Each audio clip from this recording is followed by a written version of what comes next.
No Caminhos da Reportagem, vamos falar sobre adoção no Brasil. Durante o programa, você vai saber o que diz a lei, o passo a passo de quem entra na fila para adotar um filho e a realidade das crianças que vivem nos abrigos. Vendo de longe, até parece o pátio de uma escola, mas é uma instituição de acolhimento, como os abrigos passaram a ser chamados. São quase 2.000 lugares como este em todo o país, onde ficam crianças e adolescentes abandonados pelos pais ou retirados da família por ordem judicial. Nos dois casos, os processos correm em segredo de justiça. E por isso, eles não podem ser identificados. Meu pai, ele fumava, ele roubou as coisas, roubou coisa, né? Foi lá e vendeu por droga, foi lá, a polícia foi lá e prendeu ele. O vício em crack não era o único problema do pai. O menino conta que ele batia e abusava sexualmente das irmãs. Eu não gosto que ele bate nas minhas irmãs. É que eu fico com dor e choro. E aí, como é que você soube que ele foi preso? Porque ele faz coisa com minha irmã. O pai perdeu a guarda das crianças, que foram encaminhadas ao abrigo porque já eram órfãs de mãe. Ele e as irmãs participam das aulas de informática, brincam de carrinho de controle remoto e fazem planos. Querem para o futuro o que ainda não puderam ter. Você até uma casa bem bonita e um carro. Sem opção, eles se adaptaram ao abrigo, onde fizeram amigos, os únicos que restaram. Além das brincadeiras e atividades educacionais, recebem atendimento psicológico e de assistentes sociais.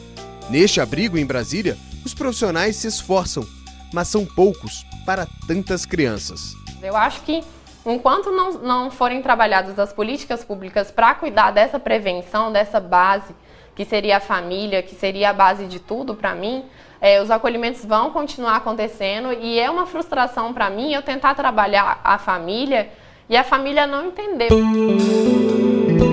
Presidente da Casa de Ismael, instituição que cuida de 400 jovens de até 18 anos, Valdemar trabalha em abrigos há cerca de 3 décadas. Tempo suficiente para conhecer uma realidade difícil de ser modificada. Quando a criança, você não resolve no problema de abrigo, eu costumo dizer que o abrigo é a UTI, é a porta de entrada para o CARG. Se você falhou aqui, ele vai entrar por uma medida de restrição de liberdade. Muitos abrigos recebem repasse de verbas do governo, mas a maioria sobrevive mesmo com a ajuda de voluntários e doações. O governo pensa que está fazendo um grande repasse de recursos para você fazer um bom trabalho, e a entidade recebe aquele valor achando que vai dar conta de fazer o serviço e, no fundo, acaba fazendo um serviço de péssima qualidade. Foi em abrigos que Rosiane passou boa parte da vida. Na verdade, eu vim de uma família, humilde, de certa forma, e minha mãe estava sem condições, Minha mãe se separou do meu pai, eu tinha mais 2 irmãs que não eram filhas do meu pai e precisou a minha mãe fazer esse abrigamento, colocar a gente numa instituição para a gente não passar necessidade, como a gente vê muito aí fora. Ela começou a trabalhar como aprendiz aos 14 anos. Aos 17, Rosiane se casou com um jovem também criado em abrigo e logo depois se tornou mãe social. Dentro de um abrigo, a mãe social, na verdade, é a que toma conta das crianças e faz tudo por elas como uma mãe de verdade, como uma mãe biológica. O carinho que ela dá às crianças só não é maior do que a demanda. Vira e mexe, aparece alguém em busca de colo. Para quem já passou pela mesma experiência, fica mais fácil saber o que isso significa. O sonho nunca acaba. Quem é que não quer ter uma família? Quem é que não quer ter uma mãe, um pai? Para dizer, fui para a escola, a minha mãe veio, o meu pai, numa reunião, Então, assim, quando a gente chega como mãe social, eles falam geralmente, minha tia chegou. E muitos queriam dizer, minha mãe chegou. A mãe morreu e ela assumiu a criação de uma das irmãs. Rosiane tem uma filha de 7 anos e outros 8 de coração, como se refere aos pequeninos de quem cuida no abrigo, mas com a preocupação de sempre. Conheço vários casos de meninas que acabaram se prostituindo, de meninas que acabaram entrando em droga, de muitos que até morreram logo após sair do abrigo. O que fazer? Eu acho que o que é importante passar é: vamos quebrar as barreiras, né, do preconceito com essas crianças, vamos parar de ver elas como coitadinhas e, na verdade, começar a ser um pouco mais solidário, que é o que falta para todos os abrigos. São pessoas que possam fazer essa solidariedade sem aquela coisa de estou fazendo por pena, mas sim fazer de coração. No nosso lar, também em Brasília, 60 crianças estão à espera de uma família, ou a biológica em fase de reestruturação, ou uma casa nova no longo processo de adoção. Cada menino e menina aqui tem uma história de vida diferente. Muitos sequer conheceram os pais.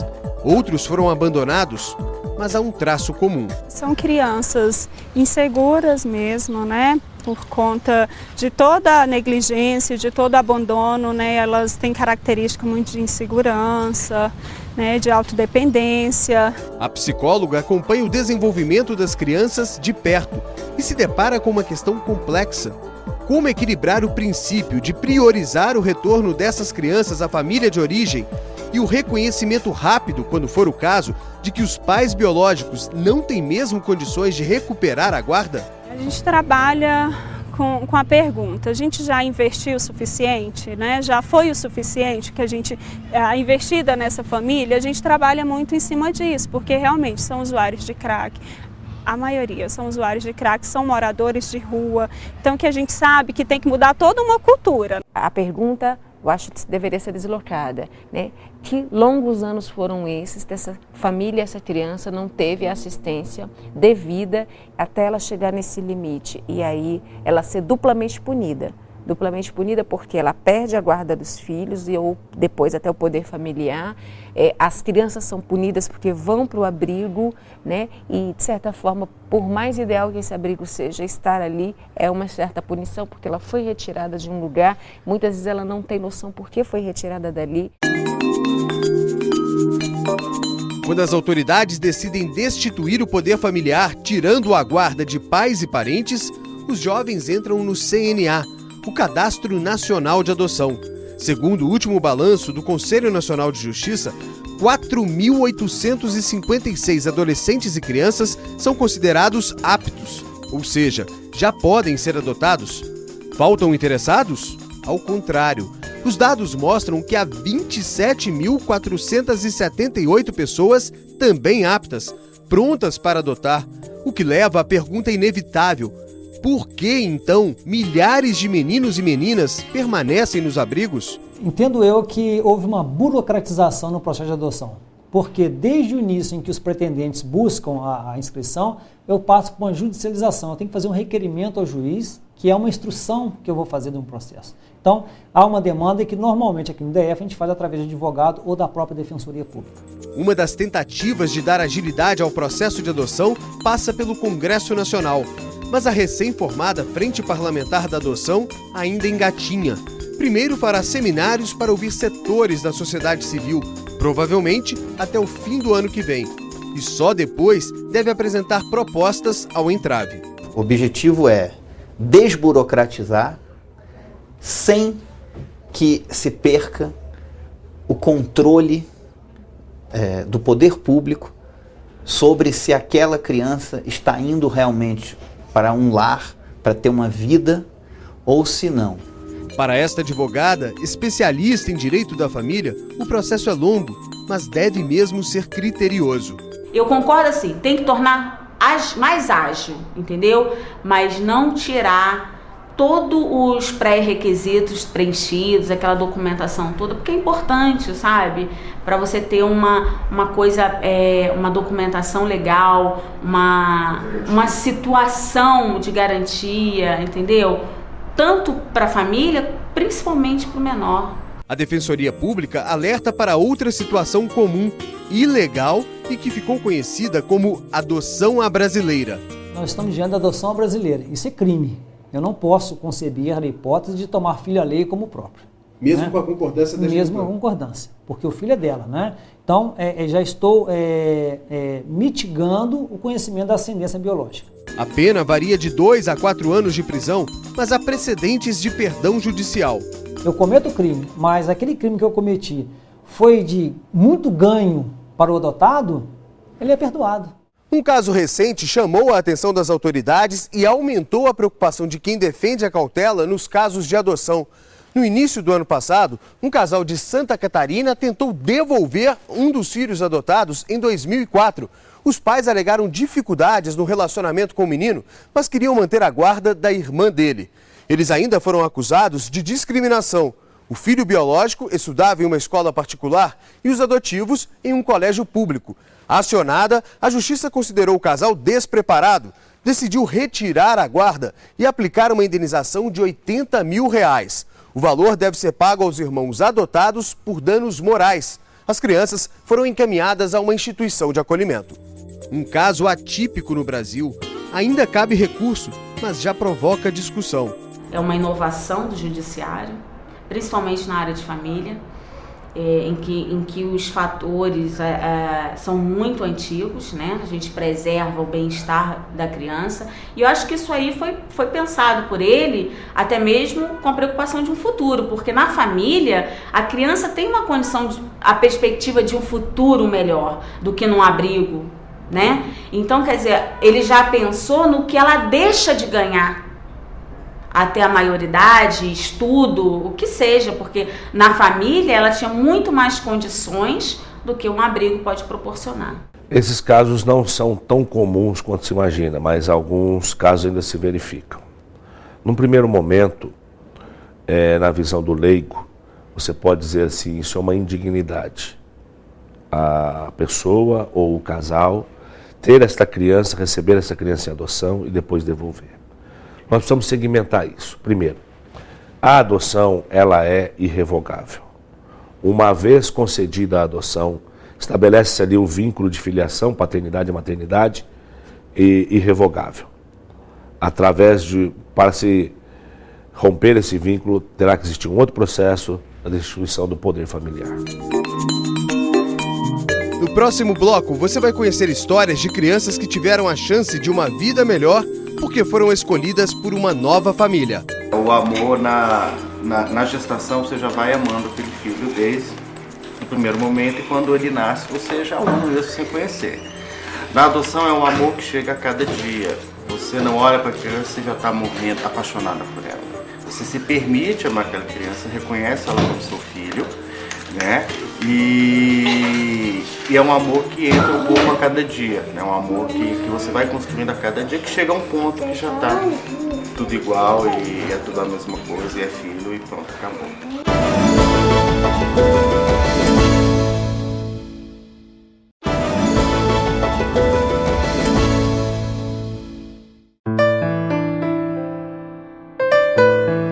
Muitos lutam contra o abandono e a burocracia. Os certificados na parede são o reconhecimento ao esforço e trabalho de quem, até hoje, é militante da infância no Brasil. Há quase 30 anos, Dona Glorinha se mantém à frente de uma creche e de um abrigo, o Lar da Criança Padre Cícero, em Brasília. Uma homenagem que esta pernambucana, criada em Juazeiro do Norte, no Ceará, fez ao homem que tornou a região conhecida. Ela conta que o pai biológico a deixou na porta de uma igreja. Foi encontrada por um padre. Me deu assim todo um aconchego, um carinho, uma ternura muito grande, mas ele não podia me registrar, porque era sacerdote, e ficou numa preocupação muito grande, e o pároco de lá, o diretor, não queria também uma menina lá no convento, que era só homem, né? Mas ele não queria tirar, né, largar, onde colocar essa criança, não tinha abrigo, não tinha nada, né? Nessa época não existia. Aí foi o meu pai que me registrou, era vizinho, que era quem mantinha assim, a parte do salesiano, a ordem franciscana, foi criada pelo Padre Cícero. Grata aos dois, Dona Glorinha cresceu e transformou a dor do abandono em solidariedade. Aos 12 anos de idade, ela já tinha levado 4 crianças para casa. O pai morreu e ela ficou em um orfanato sob a tutela de um juiz. Saiu de lá ao completar a maioridade e seguiu com o firme propósito de tirar crianças da rua. Dona Glorinha se casou e teve 39 filhos. 36 foram adotados. Muitos foi jogado aqui. Eu peguei 2 crianças que jogaram do muro para dentro, o menino todo queimado, machucou as pernas, dela jogar em si aqui do muro. Então tem muitas histórias, todas abandonadas. Sem falar nas crianças que criou e reintegrou às famílias. Eu já tive histórias belíssimas, de uma que chegava lá no Ministério da Justiça e quem me recebeu foi a mãe de uma criança, que eu fiquei 5 anos com essas crianças, e ela estudou, fez concurso, passou e levou os filhos dela. Quando chega, quem estava me atendendo para me dar utilidade pública federal era ela, a Ângela. Ela tem o maior orgulho, nossa. Aqui não há distinção entre biológicos e adotados. Nem esses termos fazem sentido. É uma lição definitiva. São todos filhos. Desde que pequenininha era 2, 3, 4, na semana tinha 4 de uma vez. Então assim, chegava, a gente dividia as coisas, dormia no quarto, né? Então assim, sempre cresci com isso. E sempre quando eu vou, falo assim, minha irmã, mas afinal de contas, tudo meu pai, tudo do mesmo pai, tudo da mesma mãe, né? Por que é tudo do mesmo pai, tudo da mesma mãe, né? Então não tem diferença nenhuma, né? Abraçadas em torno da mesma causa, mãe e filhas dão amor e esperança a 325 crianças que frequentam a creche e outras 25 que vivem no abrigo. Caso deste menino de 2 anos que chegou com queimaduras na perna. Sofria maus tratos da própria mãe. Dona Glorinha acompanha tudo de perto, do berçário com a brinquedoteca montada às apresentações culturais. Carinhas pintadas, instrumentos feitos com as próprias mãos, lanches para encher a barriga e música para alimentar a alma. Com toda essa estrutura, há casos de crianças e adolescentes que não se adaptam à adoção e voltam a viver no abrigo. Outros já fizeram a opção de ficar aqui, simplesmente não quiseram ser adotados. Eu vim com 4 anos e estou aqui há 15 anos. Eu acho que aqui é bom e aqui é uma casa boa. Ele conta que a mãe morreu e o pai não tem condições de criá-lo e que o abrigo se tornou a referência de casa e família. O que fez com que você ficasse aqui? A tia Glorinha. O que ela representa para você? Minha mãe. É ela quem dá ao jovem carinho e atenção. E sim, ele já sabe o que quer ser quando crescer. Vou fazer faculdade de Direito para ser delegado ou policial. A exemplo deste adolescente de 15 anos, os meninos e meninas que estão no chamado acolhimento querem ter uma família. E ao contrário dele, muitos desejam sim ser adotados. Mas mesmo durante o processo, as crianças permanecem no abrigo. Elas passam pelo estágio de convivência, um período de tempo indeterminado em que recebem a visita de quem pretende adotá-las. Uma fase de adaptação como esta que une este casal ao menino de 3 anos. A gente está vindo todos os dias. A gente fica em média umas 2 horas mais ou menos, até porque a gente tem que voltar para o trabalho, né? A parte mais dolorida do estágio é quando a gente vai embora e ele fica chorando. Essa parte é meio cruel mesmo. Mas faz parte, infelizmente, assim, a gente tem que aceitar esse tipo de coisa, porque significa que ele está se apegando a gente também, que é importante. E né? O mundo dele tem sido aqui, né? A gente tem que preparar ele para sair desse mundo, né? E para criar novos vínculos, né? Ele vai passar a ter vínculos que ele não conhece, como tios, primos, avós, né? São personagens que não fazem parte do mundo dele. O casal passou pelo processo uma vez. Eles adotaram uma menina quando ela tinha 4 anos e meio. Nós fizemos tratamento, né, para engravidar. Eu fiz 3 inseminações, mas não foram bem sucedidas. E aí a gente passou para adoção, né? Porque assim, o nosso sonho era ter uma família, era realizar o sonho de ser pai e ser mãe. Entre o primeiro processo de adoção e este agora, foi criado no país um curso de preparação, uma mudança bem-vinda.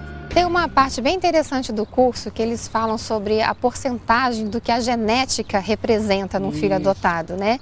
Que é uma porcentagem mínima, cerca de 20% mais ou menos. A genética, óbvio, é uma questão física, mas o meio em que a criança vive, as noções que ele adquire, a educação que ele recebe, isso é que faz a criança. Lógico que cada um tem sua personalidade, tem seu caráter, né? Mas muita gente fala isso mesmo. Nossa, filho adotado, meu Deus do céu, nesse mundo, de repente ele pode matar vocês. Lembrando que tem filho biológico que mata pai, mata mãe, faz tudo também. Professor da UNB, a Universidade de Brasília, este psiquiatra diz que a carga genética não pode virar estigma, como se fosse uma sentença de condenação preconceituosa. É muito difícil de medir, mas eu particularmente acredito que sim, que o meio ainda é muito mais importante do que a condição genética para o desenvolvimento de caráter, de personalidade.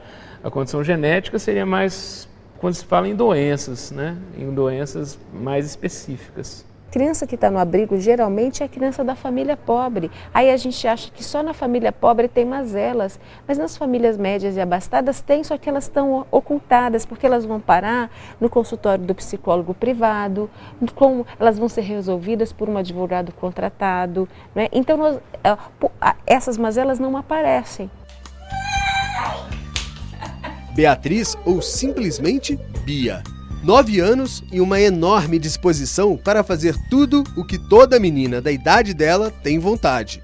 Gosta de brinquedos, é claro, mas se diverte mesmo com o filé, o cachorrinho de estimação. E adora tocar teclado.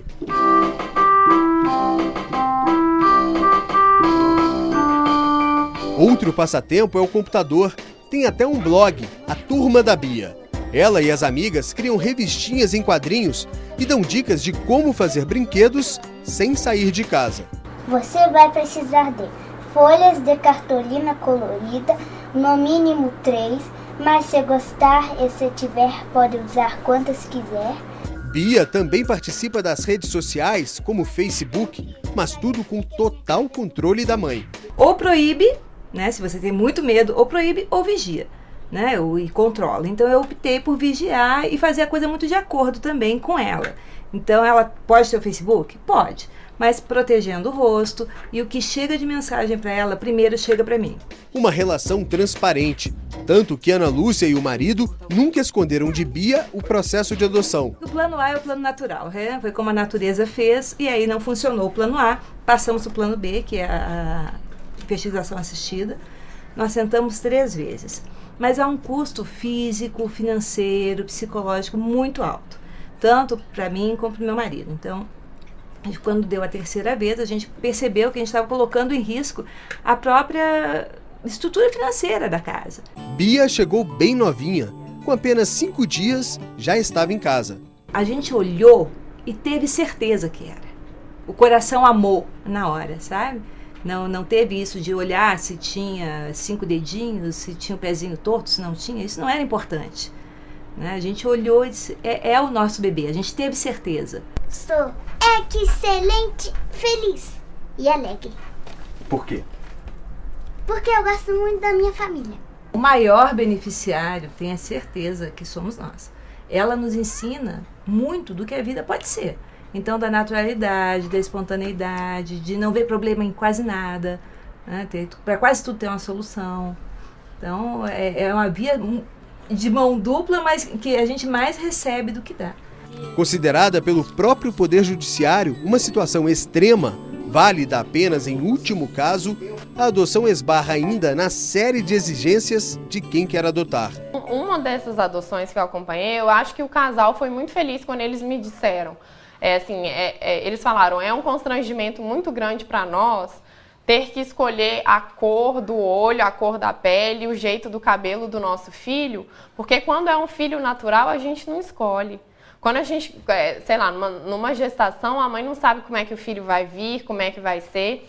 E normalmente, na adoção, isso é uma exigência. Assim. A maior parte dos pretendentes à adoção, eles desejam crianças do sexo feminino, na cor branca, com idade de no máximo 4 anos, não portadora de nenhuma doença e não pertencente a grupos de irmãos. E nós temos realmente essa relação, esse perfil dos excluídos. A família Gadelha é uma exceção. A adoção sempre esteve presente na nossa vida, desde que eu e o Leandro namoramos. Assim, acho que foi um dos pontos fundamentais do porquê a gente casou, essa série de propósitos em comum. A gente sabia que nós teríamos filhos naturais e filhos por adoção, porque acreditamos que filhos são filhos, independente de onde eles vêm, independente da origem genética, essas coisas todas. Valentina tem 4 anos e 9 meses. Depois dela, Fabiana e o marido partiram para adoção. E de cara, enfrentaram uma situação que não desejam para ninguém. Com pouco tempo que a Valentina nasceu, nós conhecemos o Paulinho, numa instituição onde o Leandro trabalhava. E aí você conta. E o Paulinho, ele era um menino, ele tinha 1 ano, 2 anos, 3 anos. E ele tinha leucemia e a mãe dele não tinha como ficar cuidando dele porque tinha outros filhos no Nordeste, né? Então nós acolhemos o Paulinho para que ele continuasse aqui com o tratamento, né? E dentro disso a gente já tinha entrado com um processo de habilitação justamente por causa dele. Só que ele fez algumas sessões de quimioterapia e veio a falecer. E com isso nós continuamos na fila. O trauma, em vez de imobilizar, reforçou as convicções do casal. O fato do Paulinho ter leucemia nos deu medo, né? Claro, a gente sentia medo que ele morresse, nós sofríamos porque de vez em quando ele sofria, mas ele era uma criança tão feliz, ele foi uma criança que trouxe tanta felicidade que mesmo a partida precoce dele fez com que nós descobríssemos que esse amor era possível. E assim, depois de 2 anos de espera, eles adotaram Miguel, quase 3 anos, portador da síndrome de Down. O menino tinha 9 meses e ninguém no cadastro nacional interessado nele. A história de uma adoção específica me tocou. Foi uma mãe falando da sua relação com as suas filhas. Ela tinha uma filha com paralisia cerebral, uma filha com síndrome de Down. E ela falava com tanta naturalidade dessa possibilidade que eu pensei, se eu posso gerar, né, crianças de diversas condições, eu também posso ter. E aí eu e Leandro abrimos o perfil, né? No nosso coração é necessário isso, você abrir no seu coração. Eu tenho condição, eu quero, eu posso. A partir de então começamos a ficar mais atentos para esse perfil. Ai, que lindo! Além de uma criança com necessidades especiais, eles adotaram o espertíssimo Arthur, negro, 1 ano e 3 meses. Quando saímos com o Miguel e com a Valentina, ninguém fala. Todo mundo pergunta, nossa, como é que foi sua gravidez e tal. Eu falo, não teve gravidez. O Arthur não, tá na cara. Muita gente acha que é o filho da empregada, muita gente acha que sei lá, que meu marido é negro, que eu tô sozinha, ou acham que eu sou negra. Então desperta uma curiosidade. E automaticamente as pessoas têm um olhar de dó. Ai, tadinho, que bom que você fez isso. E não tem nada a ver. Eu não vejo o Arthur diferente dos meus outros filhos. Eu não vejo, porque o Arthur é negro ou porque não tem isso. Elizabeth e Sanderson formam outro casal que já tinha filhos biológicos e resolveu adotar. Eu nunca tive nada contra, né? Mas assim, como ela tinha, né, a vontade de adotar, ela era bem mais forte o dela, sabe? Eles ficaram sensibilizados com o caso de Maria Isabel. A menina sofre de encefalopatia não progressiva, uma doença provocada por lesões no cérebro durante a gestação sem acompanhamento médico e que compromete a fala e a respiração. Isso é uma traqueostomia, né? Ela à noite a gente abre e coloca o equipamento. Então, durante o dia está fechadinho, não tem função. A menina chegou quando tinha cerca de 3 anos. Para mim foi muito bom o crescimento como pessoa. A gente cresce como ser humano, né? Cresce espiritualmente, né? Porque as lições são grandes, ela supera situações e pra gente qualquer ganho, né? Às vezes a gente fala, Isabel, né, ligou o filtro para outra pessoa, uma criança de 10 anos, que coisa, né, banal, mas pra gente é um ganho muito grande, porque é uma independência que ela está adquirindo, né? E qualquer crescimento para ela, pra gente é assim, né, nossa, que maravilha, que coisa boa, a Isabel conseguiu, né? A Isabel foi ao banheiro sozinha, a Isabel reconheceu determinadas coisas. Então isso pra gente é muito grande, é muito gratificante. E a gente torce o tempo inteiro. Para Gabriela, a relação até extrapolou a condição de irmã e inspira a jovem. Eu sempre pensei, Acho que desde pequena eu tinha vontade de adotar. E depois, então, eu tenho vontade de ter uma criança adotada, assim, quando eu casar, quando eu tiver minha independência. A família se viu obrigada a enfrentar o preconceito de pessoas muito próximas. A gente foi contra a opinião pública, vamos colocar assim, né? Muita gente ficou preocupada. Na realidade, teve muitos, né, amigos e até família, a questão da preocupação. Uma filha que alegra a casa e faz o pai coruja se derreter por ela. No caso da criança especial, eu acho assim que a dádiva divina é muito grande, sabe?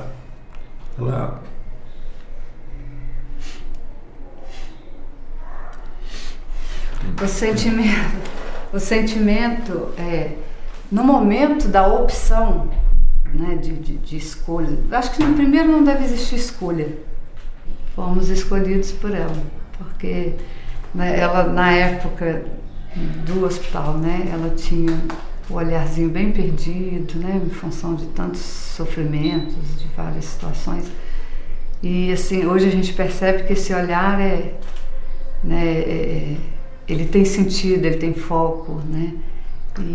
E a gente, quando nós escolhemos, quando nós optamos, né, foi realmente assim, Deus colocou, né, então, essa é a sua família e essa é a sua filha.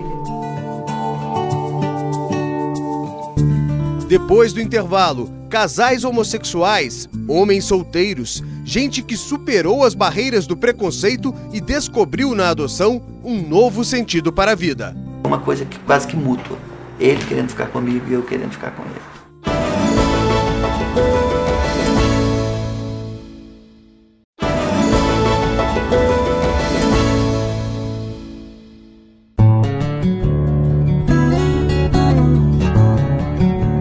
Os exemplos que acabamos de ver e aqueles que ainda veremos são exceção.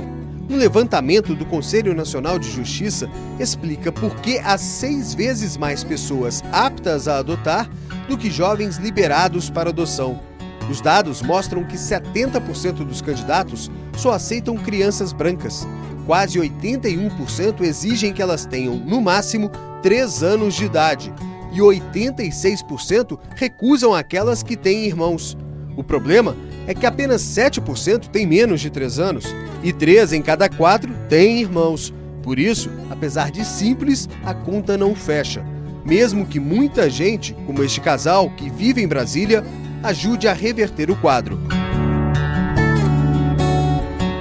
E o casal adotou justamente 2 irmãos, mulatos e mais velhos do que havia de regra. Henrique, hoje com 10 anos, tinha 7. E a irmã Daniela, um ano mais nova, estava com 6. E eles moravam em Londrina, no Paraná. É impressionante como é que a gente vai se misturando, a gente vai ficando igual. É incrível um negócio desse, sabe? A lentidão até oficializar o registro de filiação gerou desgaste. Fui viajar pro Rio, por exemplo. Aí vai mostrar a certidão, o documento tem outro nome. Aí a gente tem que levar junto o termo de guarda. Aí quando vai parar no avião, a minha família do Rio, a gente foi visitar e tudo. Aí fica a pessoa conferindo, olha para um lado, olha para o outro. Isso gera uma tensão neles. Eles ficavam olhando pra gente assim, do tipo... Aí uma vez uma comissária, logo na entrada do avião, perguntou, eles são o quê de vocês? Falei, são meus filhos. Aí ela olhava assim pro documento, olhava pra certidão, olhava pra eles, olhava pra mim. E eles ficavam olhando pra mim assim com uma cara assustada, sabe? Então, o fato de não ter o amparo legal é ruim. Tudo quanto é coisa que a gente ia fazer, documento do plano de saúde, não tinha nosso nome, documento de não sei quem, tudo a gente tinha que levar o termo de guarda, isso gera uma insegurança para a criança. Um processo exaustivo, principalmente para as crianças. Para eles, isso é muito mais forte. Para eles, o processo pelo qual eles têm que passar é muito mais pelo qual eles têm que passar. O que a gente tem que passar é uma quebra muito maior. O que a gente tem que passar é uma quebra muito maior. E não se sabe nem por quê, porque eles acreditam. E não porque eles acreditam numa promessa de amor. Porque eles acreditam numa promessa de amor. Eu acho impressionante quando tem gente que diz pra gente, nossa, eles devem ser muito gratos a vocês. Tem gente que diz pra gente, nossa, eles devem ser muito gratos a vocês, né? Sabe? Gratos a quê? Assim, quem tem que agradecer somos nós. Eles eles acreditaram, quem tem que agradecer somos nós, eles acreditaram na gente, eles acreditaram nessa promessa de amor, sabe? Sem ter nenhuma garantia. Essa prova de amor nunca ninguém me deu. Essa prova de amor a gente não dá isso quando a gente se casa, a gente continua mantendo nossos outros vínculos. A gente não dá isso quando a gente se casa, a gente continua mantendo quando tem uma relação de amizade não faz isso. Sabe, a gente quando tem uma relação de amizade não faz isso. Você não vem em lugar nenhum. Essa confiança, você não vem em lugar nenhum. Isso aqui já tem anos que eu não consigo. Não. Outro caso de adoção tardia, interracial e de irmãos. Gêmeos, Mateus e Marcos, têm 17 anos e viviam no Rio de Janeiro. Eles tinham 4 anos e meio quando foram adotados por Deusdete e a ex-mulher e vieram morar em Brasília. Antes dos dois, o casal já havia adotado outras 3 crianças. A minha esposa teve 3 filhos homens, né, biológicos, lógico, e aí por problemas de complicações de pressão alta e outros problemas, ela teve que fazer laqueadura na época, né, e não poderia ter mais filhos. E a gente, como teve os 3 meninos, a gente queria muito uma menina, mas como não tinha condições através dela, e nas nossas famílias já era comum a adoção. Eu tenho uma irmã por adoção, ela tem um irmão por adoção. Nós nos inscrevemos na vara da infância e da juventude querendo uma menina. Com o fim do casamento, ele teve mais um filho, 9 no total. Primeiro assim, são filhos, né? Você aumenta a família, você expande o seu amor. A gente é o maior beneficiado no meu modo de pensar, e você vê que tem a capacidade de expandir esse teu amor, né? E então assim, para mim é uma coisa muito bacana, é uma coisa muito legal, me deixa muito feliz, muito satisfeito. Mais um exemplo de que expressões como filho adotado e filho adotivo não fazem parte do vocabulário. Eu tenho amor por todos, cada um tem o seu jeitinho, a sua maneira, mas também na hora da bronca, na hora do castigo, não tem preferência nenhum nem outro. Foi muito bom, né? Foi uma experiência assim, ótima, né? Crescer numa família, né? Aprender tudo, de bom, de ruim também, de complicações também tem na família. Não sofri muito não, foi ótimo. Como é que você define se a sua infância, a sua pré-adolescência? Sim. Você teve uma vida feliz, amor, bacana? Né? Muito amor. Amor, compreensão, paciência. Até hoje, eles comemoram a adoção dos 2 irmãos, ao mesmo tempo, na mesma família. Juntos, encarar a resistência de quem é preconceituoso ficou um pouco mais fácil. Em algum momento vocês sentiram que havia um certo preconceito, um olhar diferenciado para vocês em relação aos filhos biológicos? Sempre isso numa família, na verdade. É sempre isso na família, no convívio com os amigos, na vida em geral, né? Há sempre um preconceito. De um modo geral, porque há uma quantidade maior que gosta, mas uma minoria que detesta, sabe? Que não quer expandir o amor em si. Vontade de olhar para trás? Saber de onde vieram? Tem horas que vocês perguntam o que você está fazendo aqui, ou então você queria conhecer a pessoa mesmo, a sua genitora, né? A sua família, não é família, né? Os primos biológicos de verdade, dá vontade de vez em quando. Mas assim, a gente deixa o que foi, já foi, né? Passado, então a gente vive o presente. Às vezes eu acho que, pra mim já deu umas 2 vezes já. Quando eu era bem pequenininho, deu uma vontade de conhecer assim, só que pra mim hoje não vai fazer muita diferença. Eu cresci com essa família, não com eles. Em meio às dúvidas tão comuns na adolescência, eles têm certeza da importância desse retrato de família. Felizes, tranquilo. Se fosse resumir tudo até agora, feliz. Felicidade. Ao contrário de Deusdete, Otaviano admite que tinha sim um outro perfil na hora em que preencheu a ficha de adoção. Meu perfil inicial era uma menina, até 2 anos de idade, branca. Depois, de imediato, 1 ano depois, eu resolvi mudar e mudei para um menino, até 2 anos. E continuava inscrito até 2 anos, até que eu fui lá na vara, porque estava demorando muito, e alterei até 5 anos de idade. Um menino até 5 anos de idade, branco, saudável. 3 anos depois de iniciar a busca por um filho, Otaviano recebeu um telefonema da vara da infância. Ainda não era exatamente o perfil que ele queria, mas se dispôs a conhecer João Carlos, pardo e, na época, com 8 anos. E o que o fez mudar de ideia? O que foi decisivo para que você mudasse de ideia e tomasse a decisão de adotá-lo? Foi ele. Foi a pessoa dele. Alegre, brincalhão, feliz. Ele é muito exposto, me faz rir muito. Me faz também voltar a ser um pouco criança muitas vezes. Solteiro, ele conseguiu uma licença de 4 meses do Conselho Federal de Engenharia, onde trabalha há 33 anos para se adaptar à nova rotina e cuidar do filho. Mas o período foi reduzido para 1 mês. Eu acho que falta sensibilidade. Eu acho que talvez não seria nem preconceito. Sensibilidade, para poder entender como é difícil para um pai solteiro cuidar de uma criança. E quanto é mais difícil ainda para esse pai solteiro cuidar de uma criança, jamais com a idade mais avançada, que é o caso de João Carlos. Otaviano prepara o jantar de João Carlos, cobra disciplina na higiene pessoal e nos estudos. E você já sabe o que você quer ser quando crescer ou você está muito novo ainda para saber? Já sei. O que você quer ser? Geógrafo. Eu vou trabalhar no trabalho dele, vou sentar na mesa dele. E ganhar o salário dele? Aham. Tudo meu. Só para dar para você. Otaviano é geógrafo e, aparentemente, o filho já herdou o gosto por mapas e lugares. Quais as 3 capitais que são ilhas? Conta para ele no Brasil. No Brasil, Florianópolis, Vitória, que fica lá, Sul, Espírito Santo e São Luís. E em 1 ano de convívio, já teve tempo suficiente para descobrir o que representa um pai na vida de uma criança. E o que o seu pai representa para você? Carinho, amor, paz.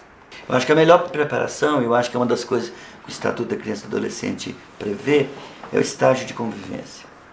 Faça um estágio de convivência o mais longo possível, não que possa vir trazer prejuízo para a criança, mas o mais longo para você, para que você possa realmente tomar a decisão acertada. Procure conhecer bem a criança, deixe espaço para que ela te conheça bem, usufrua desse tempo de convivência, para quando você decidir de fato adotar, você se sentir seguro. E se não decidir adotar, ser um padrinho dessa criança e poder ajudá-la, mesmo de forma diferente. O apadrinhamento é outra forma de ajudar crianças carentes e abandonadas, dar apoio a quem precisa e se tornar uma referência para quem muitas vezes nunca teve uma. A organização não governamental Aconchego, um dos grupos de apoio à adoção mais conhecidos do país, também estimula essa prática. A peculiaridade do apadrinhamento é dar a oportunidade, de crianças e adolescentes com remotas possibilidades de adoção ou de reintegração familiar, de ter um vínculo afetivo, familiar e comunitário. Solteira, sem filhos nem sobrinhos, Natália é madrinha de um menino de 13 anos. Eles se veem até 2 vezes por mês. Um relacionamento de apoio e confiança construído desde 2008 e com alguns cuidados. Madrinha, por que você não me adota logo? Aí eu travei, né? Aí fui pedir ajuda para a psicóloga dele, como é que eu direcionaria isso, né? Ela falou, seja muito clara, seja muito verdadeira, fale para ele, exponha, fale para ele que não, ele vai saber entender, o difícil para ele é conviver com a dúvida, é conviver com será, quem sabe, talvez, não, diz para ele vai entender, não tem problema. Deu certo? Deu. Há 2 anos, Violete se tornou madrinha de uma adolescente. Ela tem 4 filhos, já é avó, mas decidiu investir tempo e dedicação à jovem. E não descarta a possibilidade de estreitar os laços ainda mais. Um empenho para garantir à afilhada um futuro promissor. Eu já até sugeri a ela, quando fizer 18 anos, se ela sair do abrigo, ela pode inclusive morar lá em casa, ser um membro da família, porque ela foi muito bem aceita. Já fiz aniversário lá, ela já dormiu na minha casa, ela já passou Natal com a família, então é bem aceita mesmo. No grupo Aconchego, muitos candidatos à adoção buscam auxílio, informações e troca de experiências. Todo mundo que entra num processo de adoção guarda uma série de expectativas. Algumas dessas expectativas elas serão preenchidas, outras não. E é nesse momento que o conflito na adaptação, na relação começa. E aí o nosso grupo ele atua justamente nesse foco. O tempo passou, mas a janela que se abriu para Leonardo mudou a vida dele. Isso quando tinha apenas 7 anos. Meus pais eles vieram de Recife, né? Quando eu tinha 5 anos. Vieram tentar a vida no Rio de Janeiro. E todos os irmãos vendiam bala na rua, vendiam chiclete, caneta, o que desse. E com o tempo, né, isso foi ficando assim constante. A gente ia para o centro da cidade, ficava lá e um certo dia eu não voltei para casa. E pela condição que tinha, que me esperava todo dia em casa, não era muito, não tinha afeto, não tinha, era só trabalho, dormir e voltar para trabalhar. Ou seja, uma criança de 5 anos, uma hora enche o saco, qualquer um iria fazer o mesmo. Aí eu não voltei mais para casa. Fui morando na rua, né? E quando eu tinha lá para os 6, 7 anos, eu fui trabalhar num circo de ajudante de faz tudo, né? E essa pessoa que me levou para lá, que me abrigou lá, foi trabalhar de caseiro no sítio, né, do Augusto, como ele havia dito.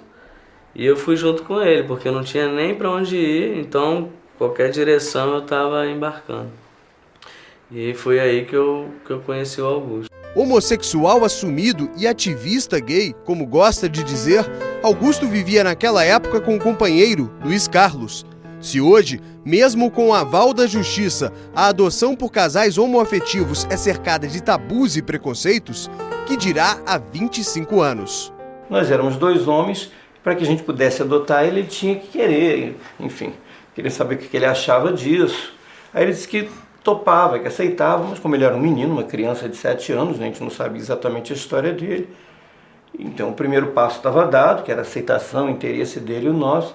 E nós fomos para o juizado de menores e demos início a todo o processo. E isso até hoje te emociona? Com certeza. Isso é o que eu uso até hoje, né? Como força, Como ainda não havia o reconhecimento de casais homoafetivos, Augusto adotou a criança e educou Leonardo junto com Luiz Carlos, enquanto viveram juntos. Naquela ocasião era muito mais difícil ainda, isso é quase 23 anos atrás, né? Então nós sentamos, Luiz Carlos e eu, e decidimos. A gente era ativista gay, a gente era super pragmático em algumas coisas que a gente sabia que eu não tinha como levantar uma batalha numa situação que podia ir e voltar para a rua, ou então parar num abrigo, que muitas vezes era até pior. Nós entendemos naquela ocasião que era melhor que eu adotasse, porque eu sou funcionário do Banco do Brasil, tinha plano de saúde, uma série de benefícios que ele usufruía naquela ocasião também, está sendo adotado por mim. E foi o que nós fizemos, tocamos o barco, embora, enfim, afetivamente nós 3 tivéssemos uma ligação, éramos uma família mesmo, né? O preconceito está dentro de cada um, né? Então não dá para o exemplo do meu pai, por ele ser homossexual, eu tenho que ser também, né? Eu tenho que ser sim uma boa pessoa, um exemplo, né, de vida, isso sim. Mas assim, eu ser homossexual porque fui criado com 2, claro que não. Com o passar dos anos, Augusto e Luiz Carlos se separaram. Leonardo está no 2º casamento e tem 3 filhos. Hoje, os netos são a maior alegria de Augusto. Porque são aqueles 3 serizinhos desse tamanho assim, pequenininho, sabe? Que aí chega chamando a gente de vovô Gugu, então aí tudo que eles pedirem, tá pedindo. Pode pedir tudo, né? Depois que me chamam de vovô Gugu, já ganhou, né? Já ganharam tudo. E a relação de pai e filho segue como sempre foi. Firme, honesta e carinhosa. Eu nem lembro que eu adotei o Leonardo, nem lembro, para mim é meu filho. Não tem nem, sabe, é só mesmo assim, porque é importante passar para os outros, e isso que a gente faz questão, né, de aceitar da entrevista e tal e tal. Eu diria que eu sempre disse, te amo, te gosto, e obrigado por você existir na minha vida.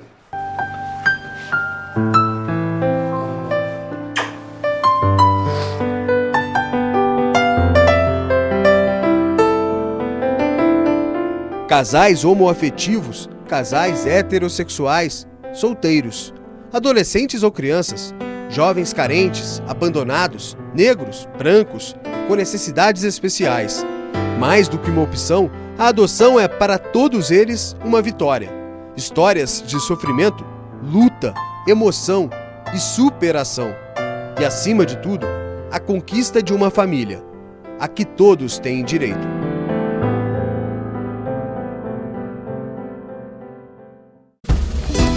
Adotar é amar. Amar. Adotar é ter um filho. É transformar a vida, as vidas, né? A minha, a dele. E da sociedade também, né? Que está recebendo novas pessoas. Adotar para mim é uma forma diferente de ter um filho. Uma forma diferente de ter um filho. Igual você tem o parto normal ou cesariana, então você tem o adotar para mim é uma forma diferente de ter um filho. É um ato muito humano, né? E de amor também. E a adoção, ela é uma decisão pessoal de formar o vínculo com outro ser humano.